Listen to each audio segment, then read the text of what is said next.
नमस्कार, जय वंदे मातरम। मैं हूं भारत योगी और हम बात कर रहे हैं छत्तीसगढ़ की राजनीति में इन दिनों आए अफरा तफरी की। या एक और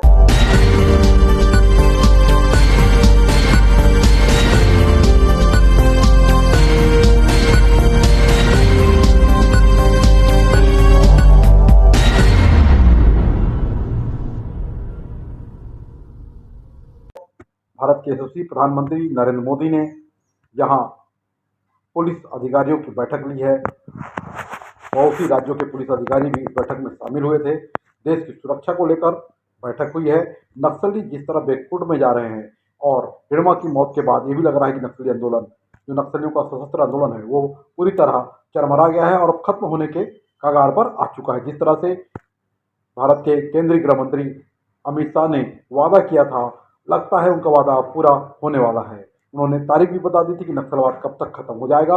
लोगों को आश्चर्य हुआ था, लेकिन अब लग रहा है कि नक्सलवाद वाकई खत्म होने वाला है। इस तरह उनके बड़े बड़े शीर्ष नेता आत्मसमर्पण कर रहे हैं या मुठभेड़ में मारे जा रहे हैं। मुठभेड़ पर उंगलियां भी उठ रही है फर्जी होने की या प्रायोजित करने की, लेकिन ये तो उंगलियां उठते रहेगी। इससे कोई फर्क नहीं पड़ता, क्योंकि जब भी एनकाउंटर होता है इस तरह की बातें मानवाधिकार संगठन ने और भी कुछ और संगठन जो इस तरह के होते हैं वो आरोप लगाते हैं, और इन आरोपों के बावजूद भी सारा चीज चलता रहता है।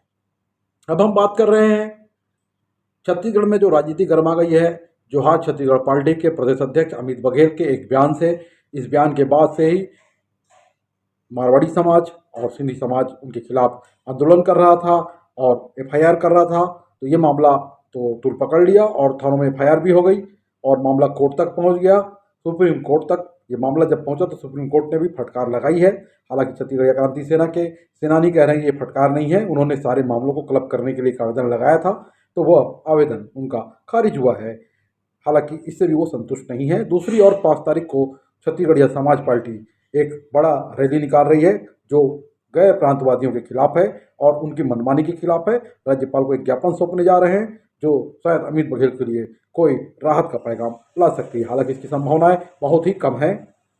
और दूसरी ओर 7 तारीख को करणी सेना के राष्ट्रीय अध्यक्ष, क्षत्रिय करणी सेना के नाम से मिलते जुलते 2-4 संगठन है, जिससे लोगों को गलतफहमी भी होती है, लेकिन सभी राजपूत समाज के बनाए गए संगठन है और राजपूत समाज के लोग इसमें शामिल हैं। पूरे देश भर में सोशल मीडिया में नजर आ रहा है कि क्षत्रिय समाज के लोग रायपुर की ओर कुछ करने वाले हैं। 7 तारीख के प्रदर्शन में एक महापंचायत बैठ रही है, एक न्याय पंचायत बैठ रही है और आरोप लग रहा है कि वीरेंद्र सिंह तोमर जो सूदखोरी का धंधा करते थे, जिन पर कई आपराधिक प्रकरण दर्ज है, उनके घर की महिलाओं के साथ पुलिस ने अभद्रता किया है, अश्लील हरकतें की है, उन्हें ब्लैकमेल किया है, जिसके खिलाफ शेखावत, डॉक्टर राज शेखावत प्रदर्शन करना चाह रहे हैं, एक रैली निकालना चाह रहे हैं और इस रैली को पूरे देश भर के राजपूत क्षत्रिय समाज, छत्तीसगढ़ के क्षत्रिय समाज के लोग का समर्थन है, उनका ऐसा दावा है। हालांकि 7 तारीख को पता चलेगा इस बात में कितना दम है, राज शेखावत कितना प्रशासन पर प्रभाव डाल सकते हैं और कितना प्रभाव उनका ये आंदोलन करेगा। हालांकि सभी चीज़ों के पीछे घूम फिर कर जोहार छत्तीसगढ़ पार्टी का ही नाम सामने आ रहा है। जोहार छत्तीसगढ़ पार्टी ने ही वीरेंद्र सिंह तोमर के खिलाफ मोर्चा खोला था और जोहार